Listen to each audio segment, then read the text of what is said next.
Ele diz: eu aceitei esse culto. Esse culto foi aceitado.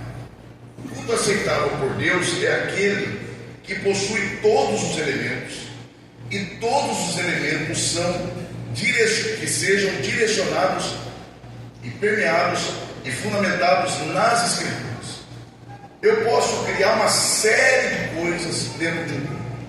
Se isso não estiver de acordo com o padrão bíblico, isso pode ser chamado de qualquer coisa, menos de um culto aceitável a Deus. Então seria perda de tempo chamarmos algo de culto, quando na verdade, biblicamente, não é um culto aceitável a Deus. E um dos elementos do culto, a partir das Escrituras, é o ato de ofertar. Evidentemente que esse é um ato que não é uma imposição. Não. Por exemplo, quando você pensa sobre dízimo, né?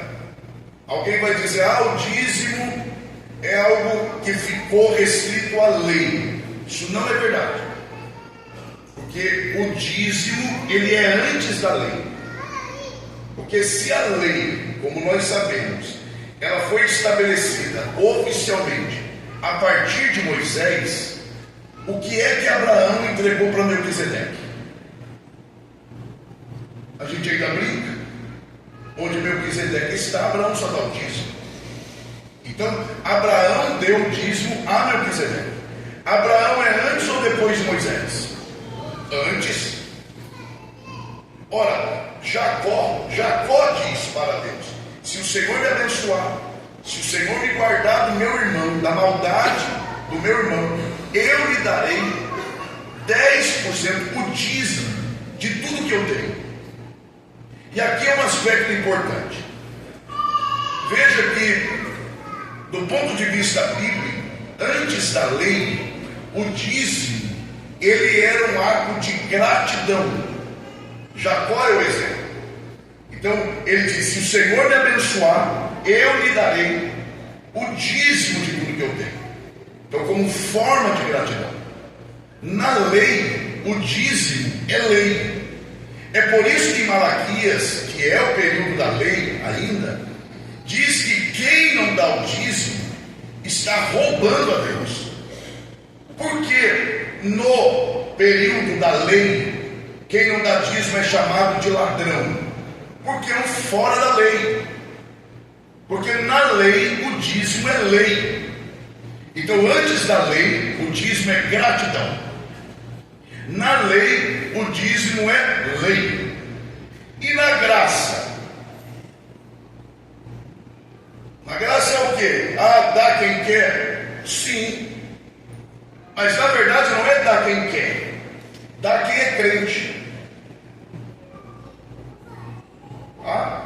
Eu não sei, ninguém disse nada, mas tá bom. Não tem problema. Não precisa dizer não.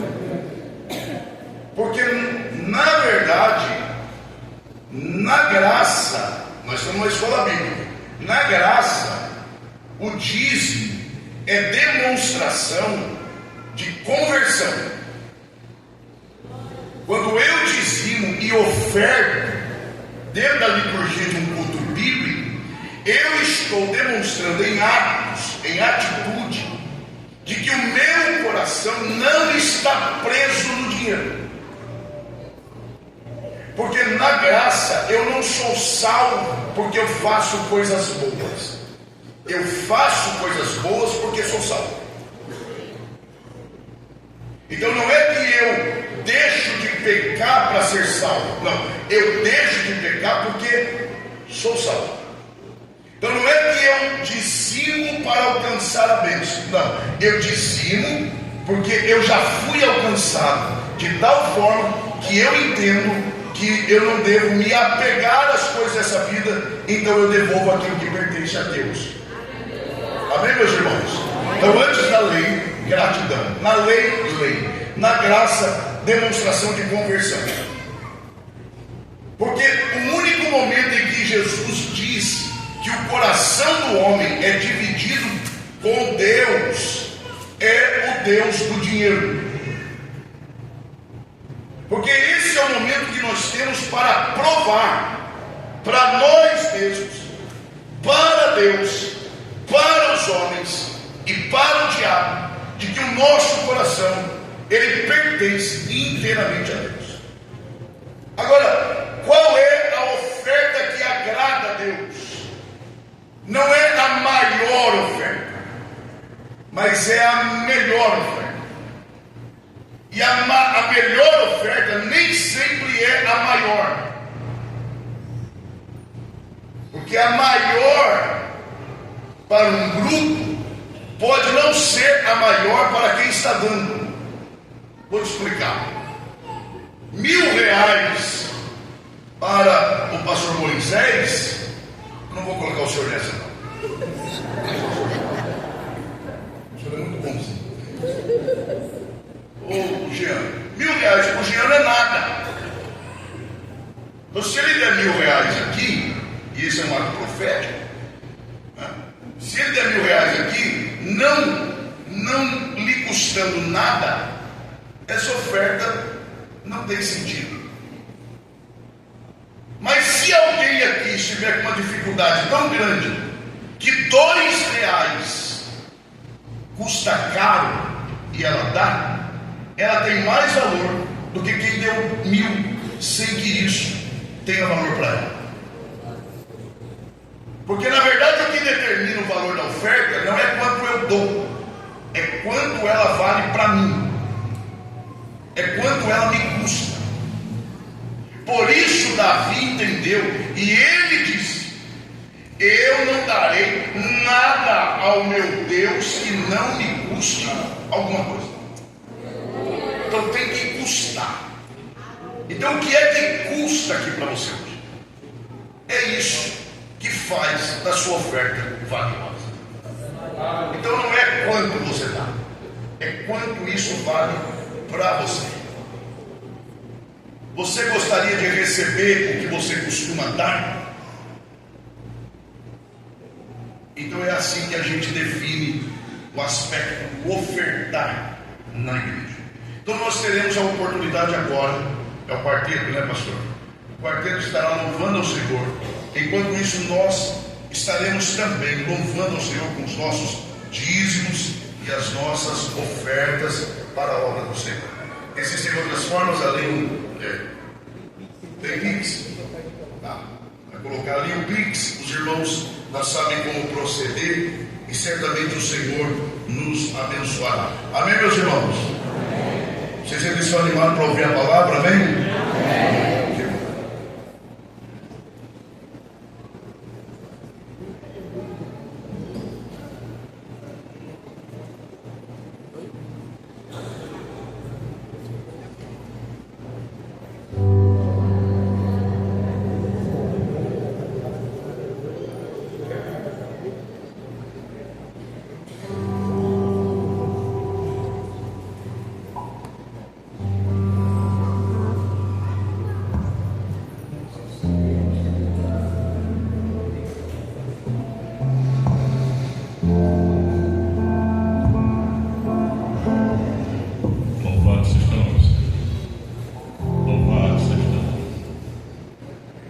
Iremos cantar sobre a paz que excede o entendimento.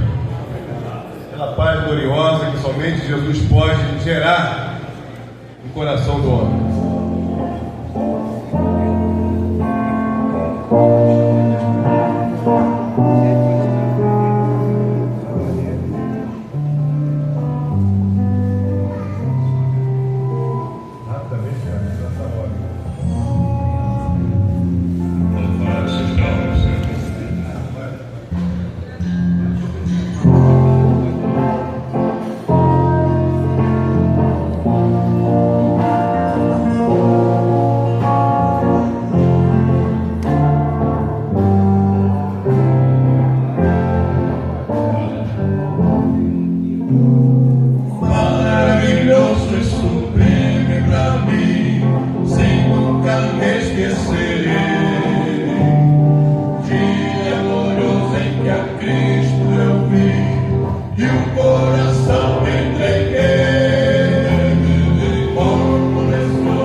iremos tentar aqui ser fiel ao que o Senhor tem me feito entender ser o seu propósito para esta noite. Para isso, eu convido você a abrir a sua Bíblia na segunda carta de Paulo aos Coríntios. Segunda carta de Paulo aos Coríntios, no capítulo 4. Graças a Deus. Capítulo 4 da segunda carta de Paulo aos Coríntios. E nós leremos a partir do versículo 16 e encerraremos a leitura do versículo de número 18. Segundo aos Coríntios, capítulo 4, do versículo 16 ao 18. Os irmãos e as irmãs que encontraram, por favor, digam amém. Amém. A palavra do Senhor diz assim: por isso não desfalecemos, mas ainda que o nosso homem exterior se corrompa, o interior, contudo, se renova de dia em dia. Porque a nossa leve e momentânea tribulação produz para nós um peso eterno de glória muito excelente, não atentando nós nas coisas que se veem, mas nas que se não veem. Porque as que se veem são temporais, e as que se não veem são eternas. E os que podem, digam amém. Obrigado, que Deus, por graça, mais uma vez abençoe a exposição de sua palavra. Considerando o caráter dessa escola e, sobretudo, o propósito da mesma, se é que eu posso, eu peço licença aqui aos irmãos para começar a nossa meditação, em primeiro lugar, dando um conselho, se é que eu posso, e em segundo lugar, fazendo uma pergunta. Então, a primeira coisa é começarmos aqui, eu lhes dando, aliás, nos dando um conselho. E o conselho é: preocupe-se mais com o seu, eu vou explicar, com o seu caráter do que com a sua reputação. Eu explico por quê. Eu não estou dizendo aqui que a reputação seja menos importante do que o caráter, porque na verdade tanto o caráter quanto a reputação são importantes, porque na verdade cada um cumpre o seu devido propósito. O que eu estou tentando propor aqui na parte inicial da nossa meditação é de que, se um dia você ter de escolher entre o caráter ou a reputação, escolha o caráter.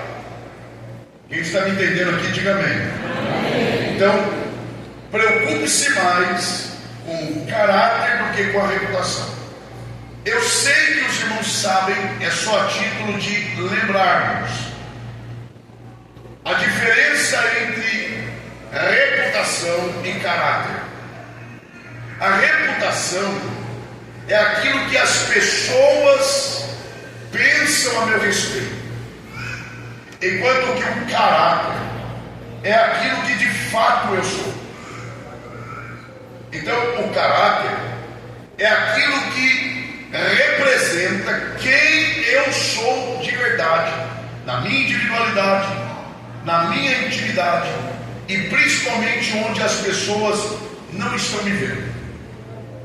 A reputação, ela caminha na mesma direção, mas no sentido de que ela diz respeito ao que as pessoas pensam sobre mim. E aí, quando você pensa em ministério, a reputação, ela é indispensável, porque as pessoas, elas não te ouvem, presta atenção, senão você vai me interpretar mal, elas não te ouvem necessariamente pelo que você é, porque na verdade elas nem sabem direito quem você é,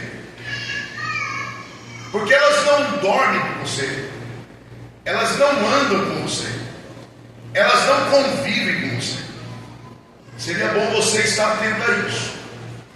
As pessoas te ouvem como homem ou mulher de Deus pelo que elas acreditam que você seja, pelo que elas acreditam que você representa. Então, quando uma pessoa ela sai de sua casa na intenção de ir à igreja para ouvir você pregar, para ouvir você cantar, ou se submetem à sua liderança, elas fazem isso porque elas acreditam que você representa alguma coisa. E isso é reputação. Isso é importante? É claro que é, porque é o que faz as pessoas pararem para nos ouvir. Elas acreditam que você é um homem de Deus, elas acreditam que você é uma mulher de Deus. Isso é reputação. Agora, o caráter é aquilo que você é na sua intimidade, e a maioria não sabe como você é. Aliás, quase todos não sabem. Agora, por que é que eu, se chegar um momento em que eu terei de escolher entre caráter e reputação, eu tenho de ficar com o caráter? Porque a reputação, ela não é capaz de preservar um caráter deformado. Não há reputação que esconda a vida toda alguém que não tenha caráter. O que as pessoas pensam sobre alguém não é capaz de esconder quem de fato isso alguém é. Agora, o caráter é capaz de restaurar uma reputação perdida. Eu vou te dar dois exemplos. O exemplo de alguém que não tinha caráter, mas tinha só reputação, é Sansão.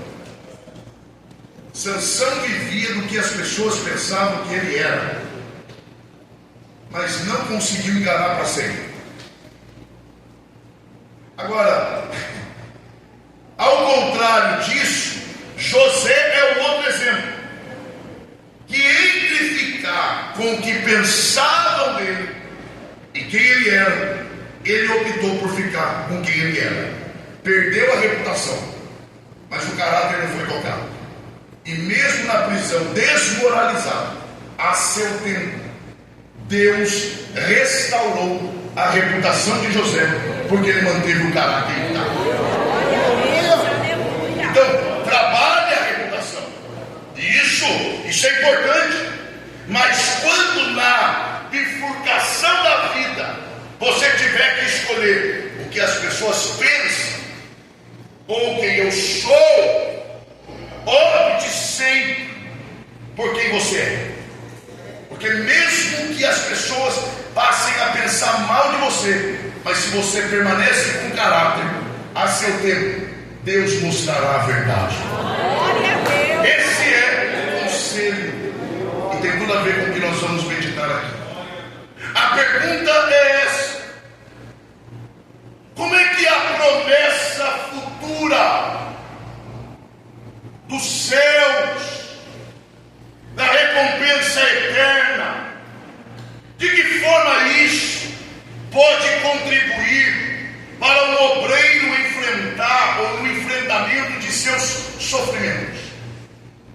Como é que eu, enquanto obreiro, obreira, alguém que trabalha na obra do Senhor, como é que eu, diante dos embates, dos sofrimentos, das decepções, das frustrações, como é que eu uso a promessa da vida eterna, a recompensa eterna? Como é que eu uso isso no enfrentamento dos problemas? Quando Paulo escreve esta carta, que nós lemos parte dela, o que estava ocorrendo, além de outras coisas, é que a sua reputação ministerial estava sendo intensamente atacada. O que é que ocorreu rapidamente aqui? Na ausência física de Paulo, alguns falsos mestres, covardes, porque covarde é assim. Covarde, ele nunca age na sua presença, ele age na sua ausência. Aliás, ele é um emissário de Satanás, porque Satanás é um covarde. O pecado é covarde, porque Satanás e o pecado só agem no escuro. O pecado só tem força enquanto a luz está apagada. É acender a luz que ele foge, que ele é covarde. Pode ver. Eu vou falar um negócio aqui, e seria bom você atentar, para não me interpretar mal. Deus não tem problema com o pecado, porque o problema do pecado já foi resolvido na cruz. O problema de Deus é com o pecado escondido.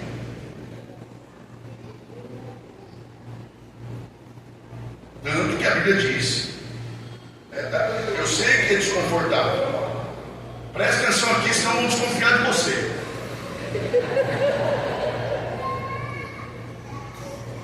Porque o pecado e o diabo são os grandes promotores dos covardes. Só agem às escondidas, no escuro. O problema é que nós, preste atenção, nós temos uma inclinação a não termos a facilidade de confessarmos as tentações. E o problema de não confessarmos as tentações é que se nós não confessarmos que estamos sendo tentados, teremos que confessar que pecamos.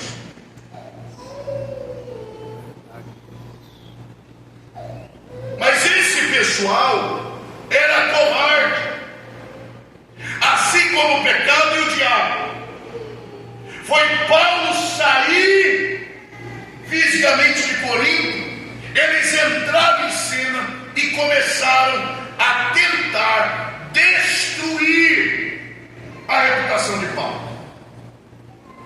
Eles adentraram ao seio da igreja, aproveitando da simplicidade dos irmãos, da ausência do grande líder Paulo, e começaram a atacar Paulo. Paulo não é de Deus. Paulo é fraco. A mensagem de Paulo é fraca. Paulo vive doente. Paulo fica mais preso do que solto. Paulo vive mais sem dinheiro do que com dinheiro. E vai atacando e tentando destruir a base da reputação e do caráter ministerial de Paulo. E pior, é que eles tinham cartas que os autorizavam a agir dessa forma. É por isso que Paulo, ele escreve nessa carta dizendo o seguinte: vocês são minha carta.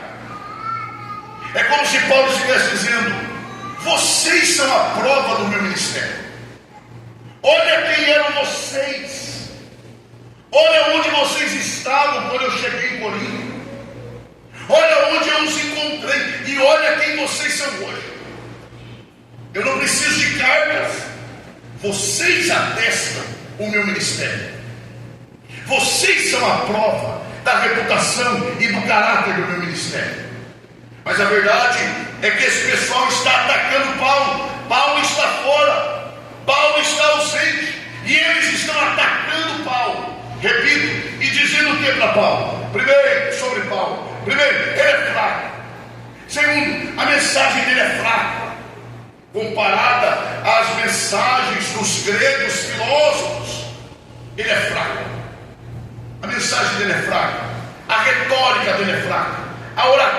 dele é fraca, a figura dele é fraca, ele é fraco. E vai tentando, e vai falando. Aí Paulo responde. E Paulo dá 3 respostas. A primeira resposta, Paulo, é só olhar aí, Paulo valoriza mais as coisas eternas do que as passageiras. Ele valoriza mais aquilo que foi prometido para o futuro do que no presente. Ele estimou mais as coisas espirituais do que as terrenas. Quem ainda me ouve, diga amém. Amém. Segundo lugar, olha o que Paulo faz. Diante dos ataques desses falsos mestres, Paulo, ele foca os olhos na glória de Cristo. Glória a Deus. É bonito isso, não é? Mas tem que ter uma explicação. O que quer dizer que Paulo, diante dos ataques dos falsos mestres, ele focou os olhos na glória de Cristo? O que é que ele fez na prática? Ele, na verdade, disse o seguinte: podem me bater, podem me arrebentar, porque eu não sou o centro da igreja. Então bater em mim não vai mudar nada. Se vocês acham que bater em mim vai ofender a igreja, vai atrapalhar a igreja, vocês estão enganados. Eu não sou a base da igreja, eu não sou o fundamento da igreja, eu não sou o centro da igreja. Podem bater em mim, o que não podem é atacar Jesus, porque ele sim é a base da igreja, ele sim é o centro fundamental da igreja. Então o que é que Paulo faz? Ele dirige-se a Cristo, e ao olhar para Cristo, ele tem consciência de quem Cristo é e de quem é ele. Então é como se ele dissesse: podem me arrebentar, vocês estão batendo na pessoa errada, vocês estão focando na pessoa errada, vocês acham que eu sou o centro? Não sou. Então podem me bater. O que não pode é estragar quem de fato é o fundamento da igreja, que é Cristo. E em terceiro e último lugar, ele diz também que enquanto eles estão atacando, dizendo Paulo é fraco, a mensagem dele é fraca, Paulo diz: vocês estão certos. Agora, quando nós estamos dispostos, adiante desses ataques a nós concordarmos com eles. Fulano não prega nada, qual seria a sua reação? Fulano é fraco como obreiro, qual seria a sua reação? A liderança dele é fraca, qual seria a sua reação? Olha o que Paulo ensina. Eles estão dizendo: Paulo é fraco, ele diz: sou mesmo. A mensagem dele é fraca, é mesmo. Ele prega mal, prego mesmo. Vive mais doente do que são, fico mesmo. Vive mais preso do que sou, é verdade. Paulo concorda com tudo, e parece estranho, mas não é. Paulo está dizendo o seguinte: vocês estão enganados. Sabe por que vocês estão enganados? Porque vocês acham que a minha fraqueza para Deus é um problema. Na verdade, a minha fraqueza para Deus é uma arma.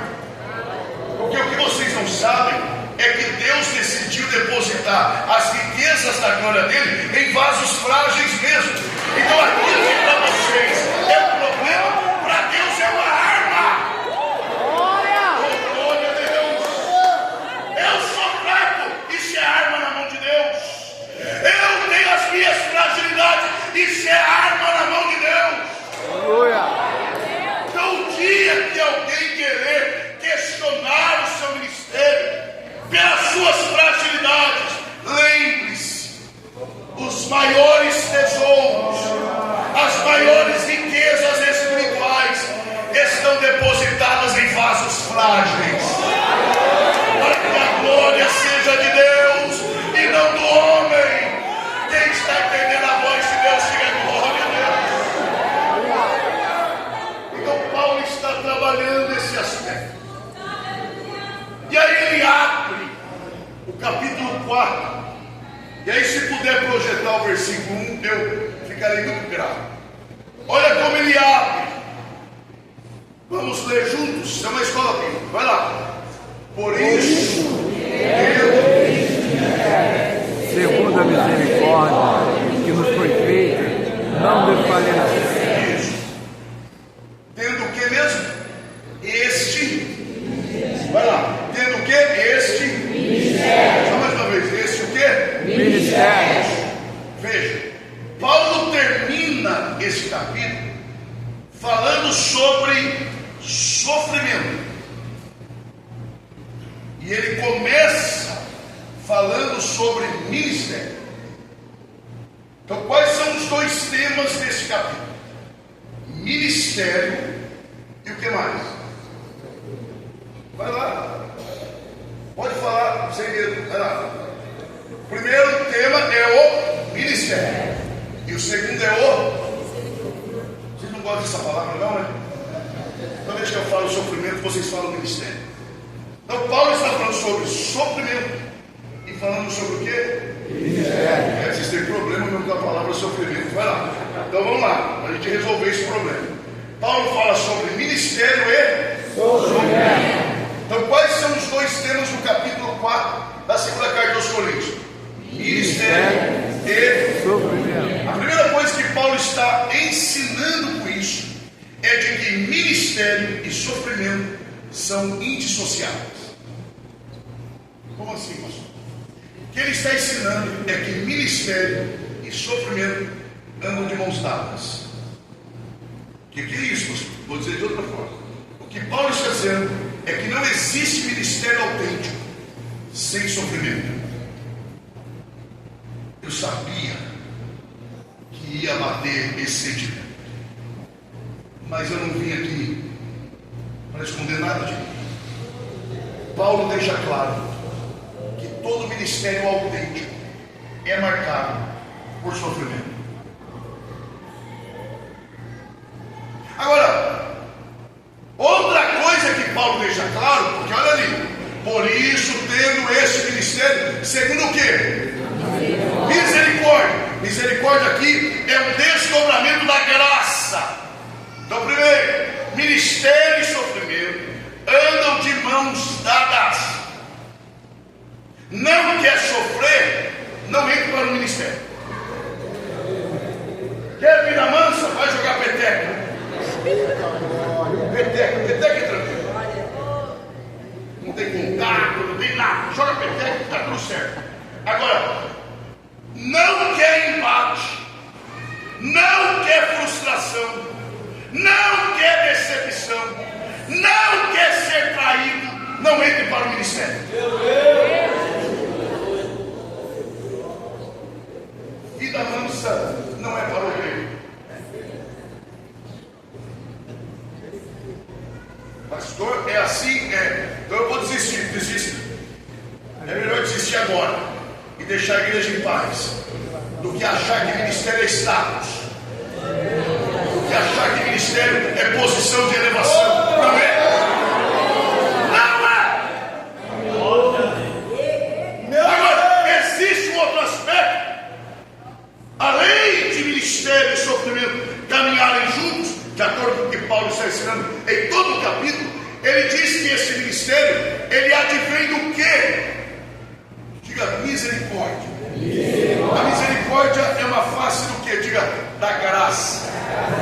Diga da graça. Isso é uma escola bíblica. Da graça. Então, veja, Paulo está dizendo que ministério é obra da graça. De novo, ministério é obra da graça. Que graça? Ah, de Deus. Claro que é de Deus. Mas qual graça? Porque aqui existe um ponto de tensão.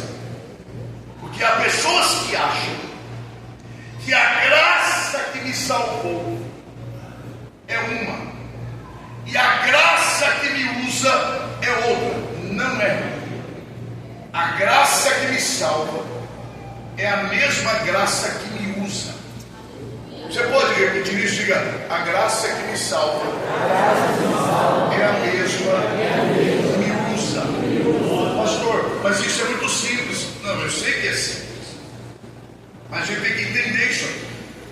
Porque há pessoas que acham que a graça que salva é uma e a graça que usa no ministério é outra. Não!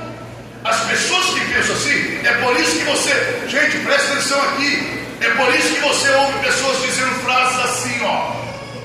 Eles dizem assim: fulano de tal não vale nada, mas quando canta é uma bênção. Não, ó, a moral, a índole, o caráter daquele irmão é duvidoso, mas quando prega, meu Deus, abala. O que você está me dizendo? Você está me dizendo que a graça que salva é uma e a graça que usa é outra? Para Paulo não existe isso. Para Paulo, Deus só usa quem é salvo. Ah, mas eu repito isso aqui. Para Paulo não existe essa ideia de que Deus usa pessoas ímpias, de que Deus usa pessoas impuras. Não, Paulo deixa claro: a graça que me salvou é também a graça que me usa. Antes de me usar, Deus me salva. Ah, pastor, você está dizendo que Deus não pode usar um ímpio? Não, Ele pode, como exceção, mas não como regra. Porque quer dizer então que Deus não tem pessoas santas para usar? Ainda tem gente que usa a coitada da jumenta de Balaão. Porque se Deus usou a jumenta de Balaão, Ele pode usar qualquer um. E quem falou que a jumenta era ímpia? Aliás, ela era mais crente que o profeta. Ela era mais sensível que o profeta. Ela enxergava mais as coisas de Deus do que o profeta. Para ser usado por Deus, primeiro tem que ter sido salvo, lavado, transformado por Ele. Quem está entendendo a voz de Deus, levante a sua mão e dê o melhor glória a Deus que você pode.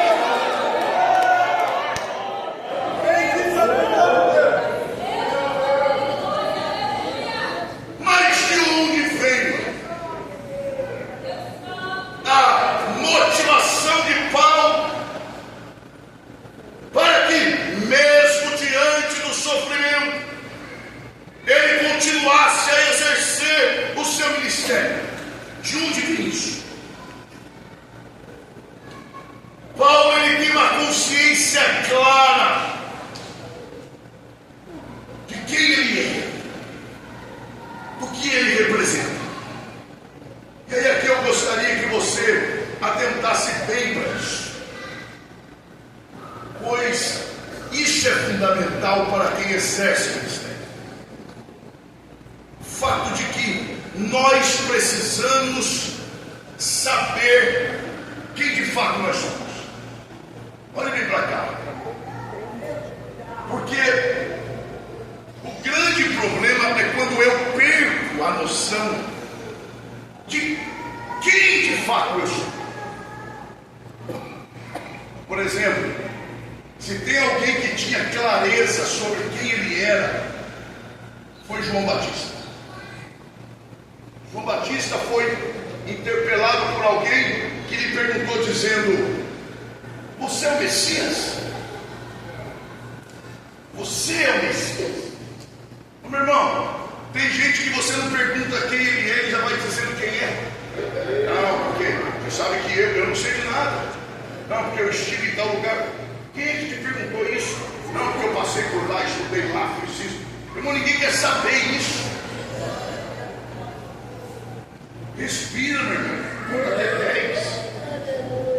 Ninguém está interessado nisso. Pois chegam em João Batista e perguntam: você é o Messias? E é tão bom quando a gente sabe quem nós não somos. É um problema quando a gente pensa que é o que nós não somos, que a gente não vai ser nem o que não é e nem vai ser o que é para ser. O João Batista não, ele sabia quem ele não era. Ele disse: eu não sou Messias. Então, se você sabe quem você não é, você sabe quem você é? Ah, eu sei. Então, quem é você? Eu sou a voz do que clama no deserto. Eu acho isso aqui lindo. Porque, olha o que ele diz. Ele não diz eu sou a voz que clama. Ele diz eu sou a voz do que clama. É diferente. A voz que clama é uma coisa. A voz do que clama é outra coisa. Ele está dizendo, ele não está dizendo sou eu quem clamo, não. Ele está dizendo, há alguém no deserto clamando. Eu ouço o que ele clama e repasso para vocês o que ele fala. Oh, glória a Deus. Alguém diz assim, não, você não é, você é voz. Não, nós somos eco. Não, mas ele disse que é voz. Não, ele disse que é voz, mas não é uma voz própria. Ele diz, eu sou a voz de alguém que clama. Então quem fala é ele. Eu ouço e repasso. Agora diga bem forte, voz. Não só mais uma vez diga voz. Isso, voz. O que é voz? Presta atenção nisso. O que é a voz de alguém? Voz é o som. Por exemplo, se alguém chega meia-noite na sua casa e bate na porta, você abre. Mas se alguém, por exemplo, seu filho chega e chama e você reconhece a voz, você abre ou não? Porque o que é a voz? É o som. O que é o som? É isso aqui, ó. A minha voz é isso aqui, ó. Isso é minha voz. Mas ninguém veio aqui para ouvir minha voz. Veio para ouvir palavra. Porque o que dá sentido à voz não é a voz. O que dá sentido à voz é o quê? Palavra. Porque som por som ninguém quer ouvir. As pessoas querem ouvir a palavra que é proferida pelo som. Então o que João Batista está dizendo é o seguinte: eu sou apenas o som. O que dá sentido ao som da minha voz não é o som dela, mas é a palavra que é clamada no deserto. Quem é a palavra? Quem é a palavra? Quem é a palavra? Ele está dizendo, é o meu ministério, pelo meu ministério não tem sentido. Quem dá sentido ao meu ministério é Ele que me chamou, é Ele que me estabeleceu. Ele é a razão de todas as coisas. Aleluia. Paulo tem clareza de quem Ele é. Meu Deus. Jesus tinha essa clareza. Aliás, desde muito cedo ele tinha. Lembra quando ele tinha 12 anos? 12. 3 dias depois, os seus pais o encontram. E a mãe vem brava. Menino, eu e seu pai, 3 dias, estávamos te procurando. Ele olha para ele e diz assim: o que eu tenho contigo, mulher? 12 anos, ensinando os doutores admirados. Ele diz: convém que eu faça a vontade daquele que me enviou. Ah, como é bom quando eu sei quem me chamou, de onde eu vim, quem me colocou e para onde eu estou caminhando. Não importa o que aconteça, não importa as coisas que me ocorram. É por isso que Paulo está dizendo: eu sofro com propósito, porque eu sei quem me chamou, eu sei quem me colocou, eu sei quem me designou, e eu cumprirei o propósito, mesmo que seja em meio ao sofrimento. Então Paulo sabe, diante dos sofrimentos, a natureza de seu chamado. Aliás, ele tinha consciência para o que ele foi chamado. Querem ver que é verdade? Coloque aí, por favor, 1 Coríntios capítulo 7 e versículo 25. Olha isso.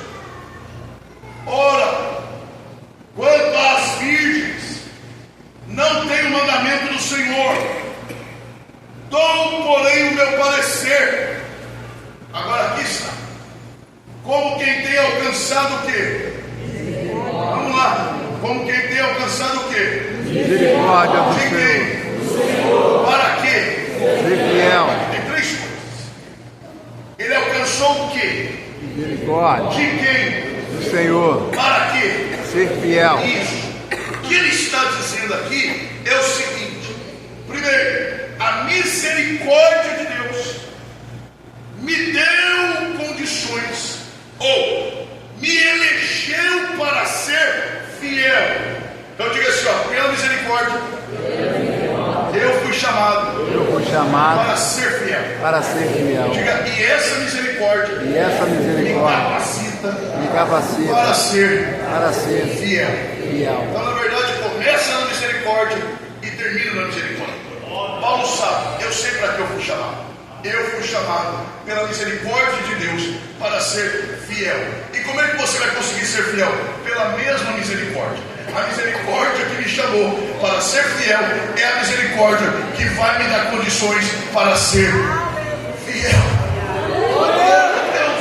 Agora, de onde vem essa confiança toda de Paulo em meio ao sofrimento para exercer o seu ministério? Vamos ler a Bíblia.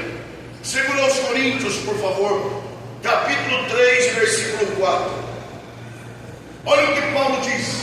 Vamos ler juntos? 1, 2, 3. E é por Cristo que temos tal confiança em Deus. Então, olha só. O que é que tem em Deus? Vamos Confiança. lá, vamos interpretar o texto. O que é que temos em Deus? Confiança. E essa confiança vem por meio de quem? Cristo. Cristo. Então, quem é a fonte da confiança de Paulo? Vai de novo. Quem é? Olha só. Paulo enfrenta o sofrimento. Estão arrebentando Paulo. Estão falando mal de Paulo. Estão trucidando a reputação de Paulo. Paulo não está presente para se defender, mas ele escreve a carta. E ao escrever, ele diz: essa leve e momentânea tribulação não se compara ao peso de glória que nos está proposto. Paulo está dizendo: nada disso vai me parar. De onde vem essa confiança? Quem é a fonte dessa confiança? Cristo é essa fonte. Cristo é essa fonte. Paulo está dizendo: eu sei quem me chamou. Eu sei quem foi me buscar no caminho de Damasco. Não fui eu quem o procurei. Não fui eu quem me chamei. Eu sei quem foi. Eu sei quem me chamou. Eu sei de onde ele me tirou. Eu sei. Ele é a minha fonte. Sabe qual é o problema? É que na hora da pressão ministerial, geralmente a gente se esquece do que Deus nos falou quando nos chamou. Mas Deus marcou essa noite para dizer: lembre-se quem te chamou. Lembre-se o que eu te falei. Lembre-se para o que eu te chamei. E à medida que você vai se lembrando, Deus vai fortalecendo a sua confiança no Deus. Aliás, deixa eu falar. Diga bem forte assim: minha fonte. Minha fonte. Não, isso não é forte, não. Diga: minha fonte. Minha fonte. É Cristo. Imagine uma loja de materiais de construção. Aí você vai lá no setor de torneiras. Aí você tem lá torneira de ouro, de prata, de bronze, de ferro e de plástico. Tudo torneira. Cada um no padrão, cada um com um preço. Vamos lá. Eu chego nessa loja e, claro, não tenho dinheiro para comprar de ouro. Vou e compro a de plástico. Levo para casa e instalo e uso. Qual daquelas torneiras são mais caras? A de plástico ou a de ouro? Mas para mim, qual é a que tem mais valor? Porque de que adianta uma torneira de ouro enfeitando uma loja sem cumprir o propósito para o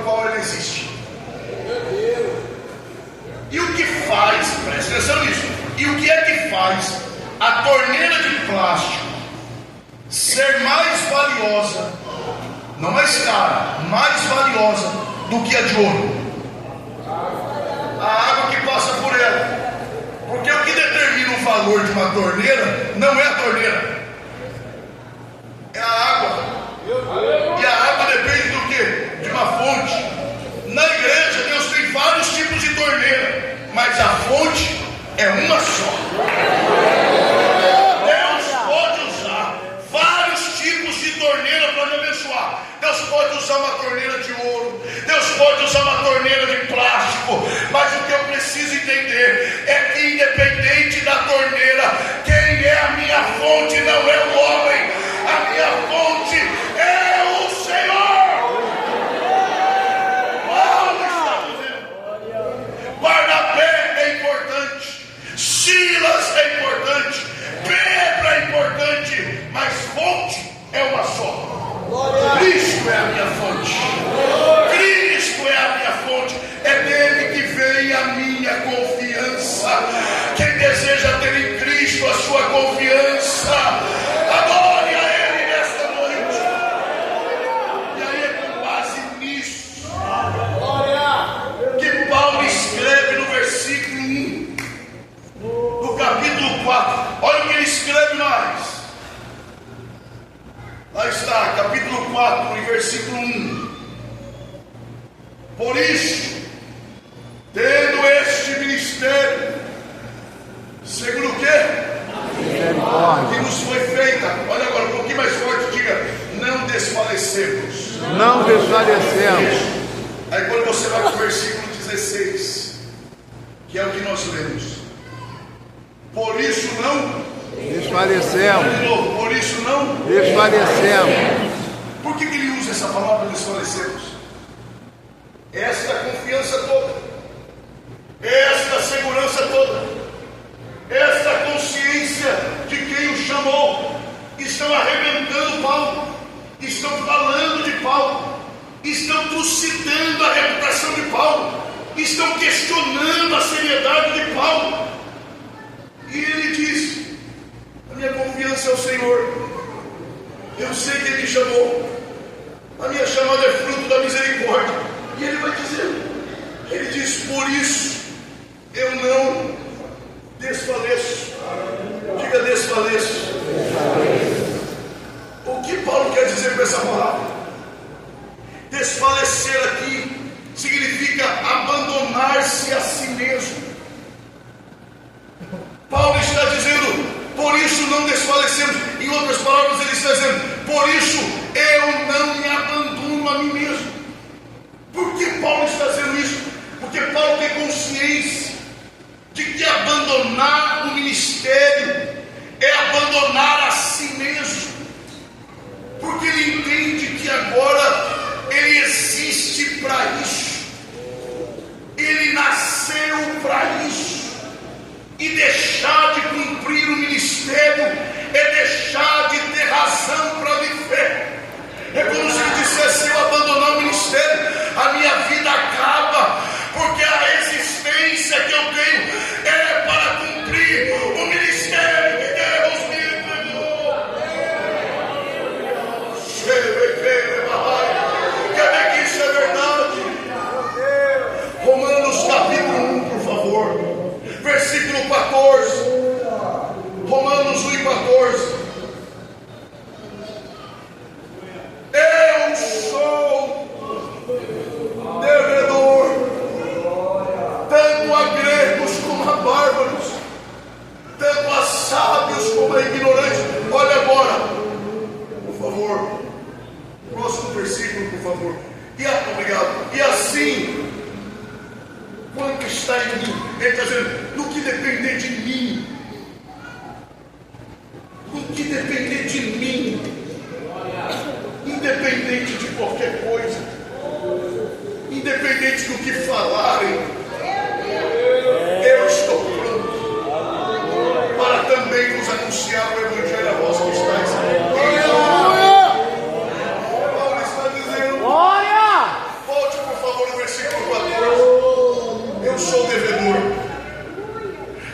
dizendo: eu sei quem me achou, eu sei onde ele me achou, eu sei quem eu era, eu sei o que ele fez por mim, e eu tenho uma dívida com ele, e essa dívida é impagável.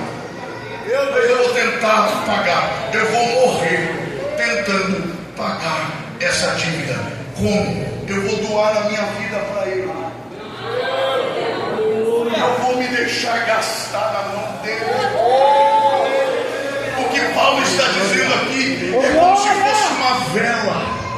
Essa é a ideia da palavra. No que depender de mim, eu estou pronto. É aquilo que ele falou: eu me deixarei gastar. Gastar ali é a ideia de uma vela acesa, que o tempo vai passando e ela vai queimando, ela vai diminuindo o seu brilho, a sua força.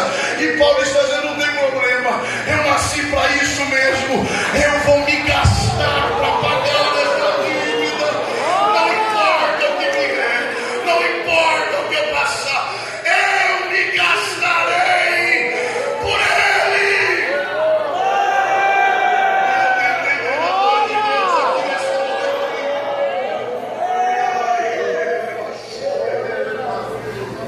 Isso é verdade na prática.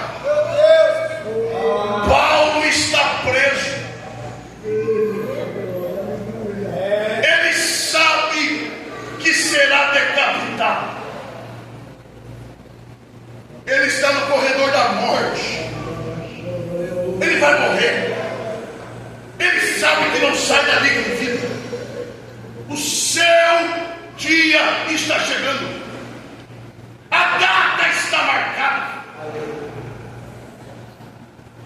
Aí ele escreve para Timóteo: o que nós escreveríamos dias antes da nossa decapitação por ser pregador do Evangelho? O que nós escreveríamos? Governo corrupto, perseguidor do Evangelho, bando de... É isso, faz o... É uma igreja desconecta. Paulo escreve para Timóteo: desde agora o meu corpo está sendo entregue. Ele não fala de ninguém que vai matar. Meu corpo está sendo entregue como libação, como oferta. A dívida está sendo paga. Ele escreve para Timóteo e diz: vem depressa. Necessidade afetiva. Traga a capa que deixei em Troade por causa do frio. Necessidade física. Traga os livros. Necessidade intelectual. E traga os pergaminhos. A Bíblia. Necessidade espiritual. Que homem é esse que quer morrer lendo? Glória! Tem gente que passa a vida inteira e só leu bem Bom Dia Espírito Santo. Meu Deus! Já leu o livrozinho, pequenininho, Bom Dia Espírito Santo. Paulo quer morrer lendo. Tem gente que vive a vida inteira sem ler. Ele quer morrer lendo.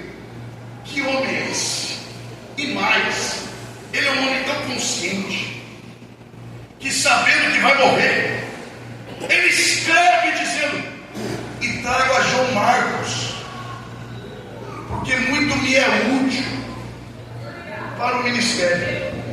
É estranho isso aqui. Ministério do que, Paulo? Você vai morrer? E que utilidade tem João Marcos para você? Quem é esse João Marcos? É aquele que ele rejeitou que fosse com ele lá atrás. O que é que Paulo está fazendo? Claro, ele está resolvendo as pendências da sua consciência.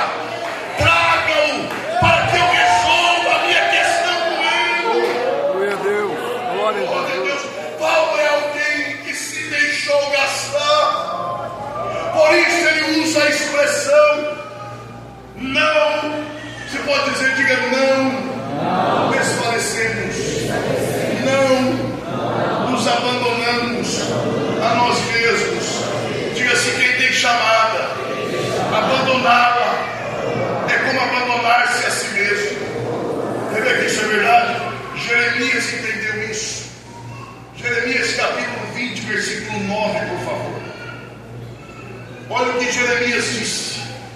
Jeremias capítulo 20, versículo 9. Lá está, obrigado. Então disse eu: não me lembrarei dele, e não falarei mais do seu nome.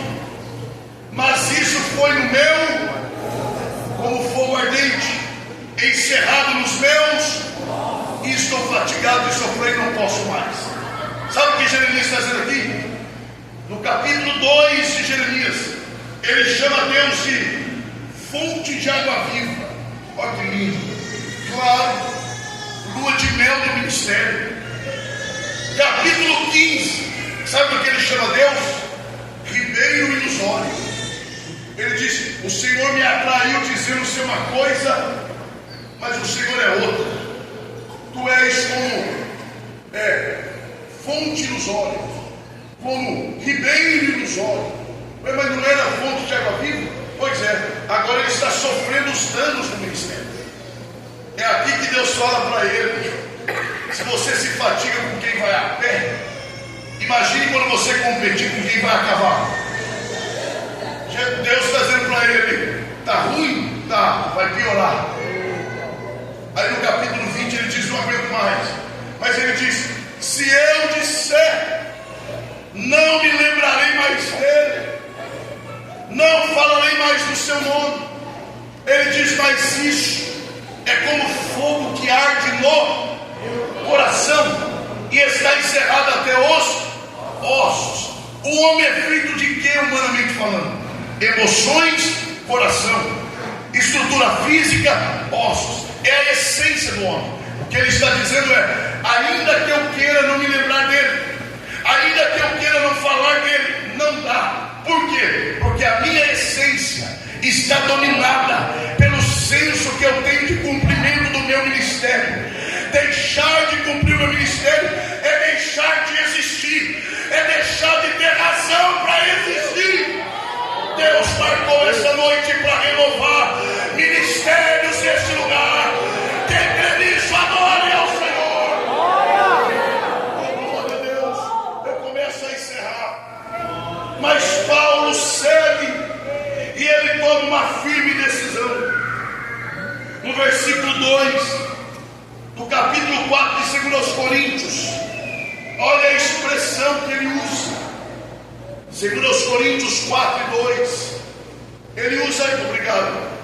Ele abre o versículo dizendo: antes, que quer dizer, ao invés de, eu faço isso. Ao invés de me desfalecer, ao invés de dar ouvido ao que falam, ao invés de abandonar a mim mesmo, ao invés de deixar o ministério, olha o que eu faço. Eu rejeito as coisas que por vergonha se ocultam. Eu amo isso aqui. Não andando com astúcia, nem falsidade. o quê? Olha o que ele está dizendo. Sabe como eu enfrento o ataque dos covardes? Eu não ajo com astúcia. Sabe o que é astúcia aqui? Eu não trabalho em meu próprio favor. Astúcia aqui é usar o ministério para se favorecer.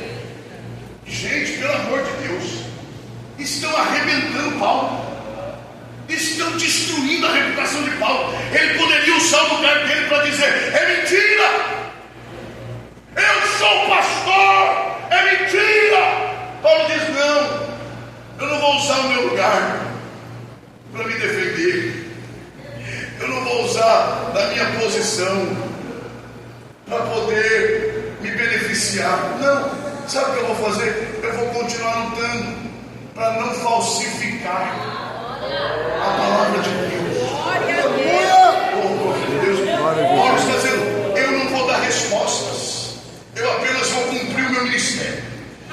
E deixa que aquele que me chamou se encarrega de me defender do jeito que ele quiser. Eu não procurei isso, não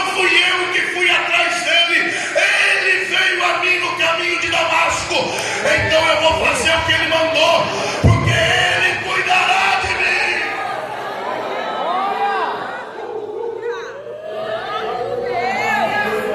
Eu estava na minha, eu estava cumprindo a minha missão, indo perseguir os crentes, e foi Ele que veio. Eu não chamei, eu não pedi, Ele que veio, Ele que me salvou, Ele que me mandou. Então agora eu vou fazer o que Ele mandou, e se Ele quiser, Ele que me defenda. Eu vou trabalhar para não fazer.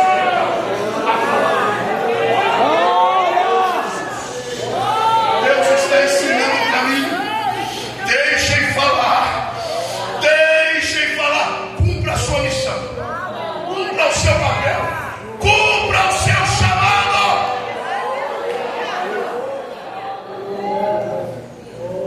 E é interessante, porque essa expressão falsificar não é uma expressão bíblica necessariamente. Era uma prática na época, em que vendedores de vinho acrescentavam água para aumentar a quantidade. Ou seja, eles maculavam, eles acrescentavam. Paulo está dizendo: ao invés de me defender, eu vou trabalhar pela pureza do Evangelho. Agora, Paulo experimentou o cuidado de Deus?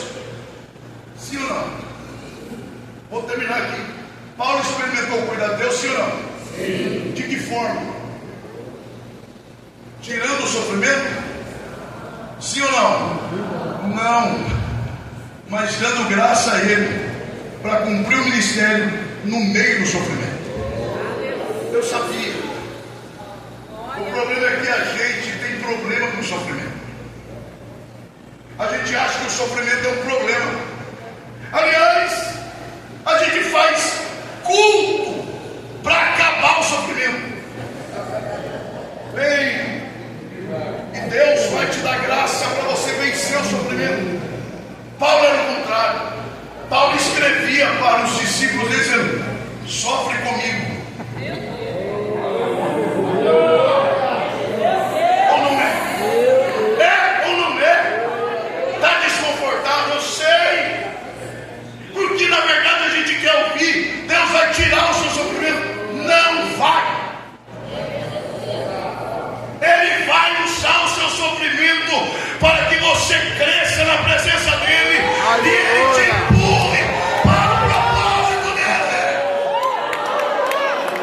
Oh Deus, há um propósito nisso. Paulo escreve a Timóteo e diz: sofre, pois, comigo.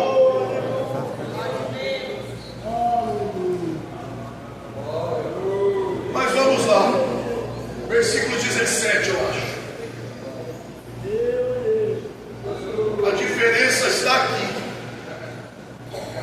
porque a nossa, vai lá, diga leve. Eu tenho que correr aqui. A nossa o quê? Leve.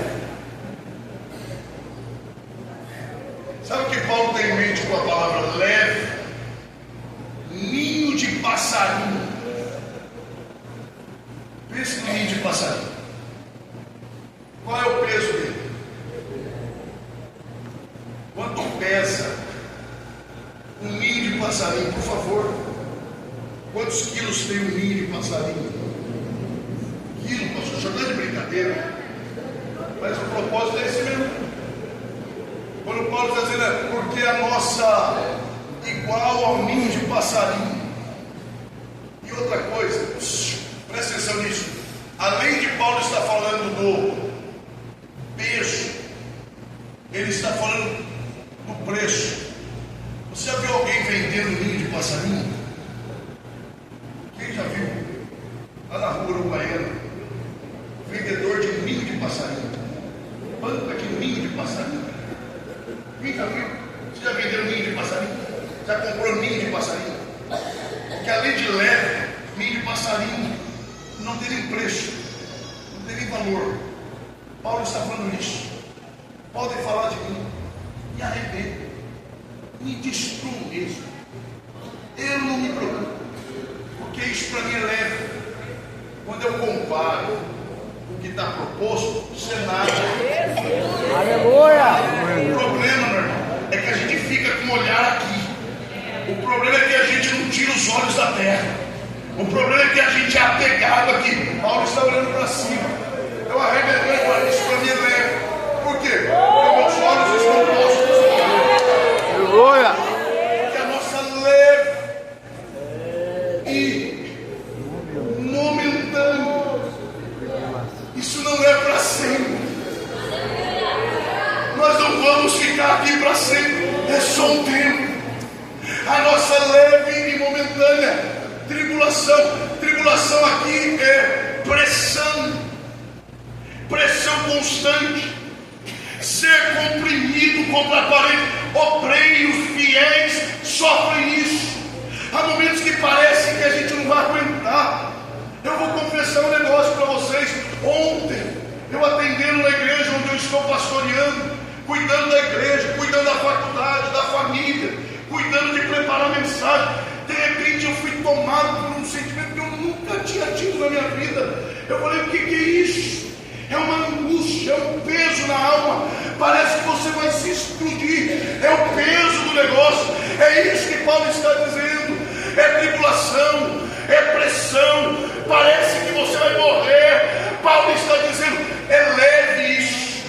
É apenas por um tempo. Porque isso produz para nós um peso eterno de glória, amor e excelente. Olha o contraste. A tribulação, a pressão é leve, é ninho de passarinho, é momentâneo. Mas o que está esperando? Aleluia, Deus. Glória a Jesus. Sabe o que é peso aqui? Massa pesada. Não dá nem para carregar. E além de ser peso, não é momentâneo. É peso eterno de glória. Quem está entendendo a voz de Deus? Aleluia, Jesus. É a primeira vez que eu vou pedir para você fazer isso em um pouco mais de uma hora. Toque o ombro da pessoa que está perto de você, porque há pessoas que precisam disso. E diga para essa pessoa o que está preparado para nós. Está preparado. Não se compara Não se compara. com o que você está vivendo hoje. Não desfaleça. Não desfaleça. Não abandone a si mesmo. Fica no lugar que Deus te colocou. Fica no lugar que Deus te colocou. Se você sabe que foi Ele, fica. Se você sabe que Ele te chamou, fica. Ah, mas a pressão é grande, é leve e momentânea. Mas o que está preparado é um peso eterno de glória. Com a permissão do pastor da igreja, esteja em pé, adorando ao Senhor nessa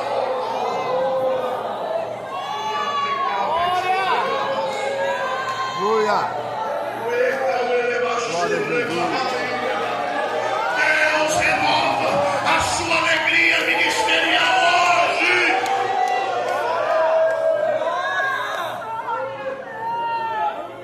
Você pode segurar a mão da pessoa que está perto de você. Eu não vou orar aqui até que você ore pelo seu irmão. Ore. Você não tem noção da pressão que ele pode estar vivendo. Você não tem noção da angústia que ele pode estar sentindo. Você não tem noção. Ore por ele. Vai orando, vai clamando. O Senhor te renova nesta noite. Senhor Deus.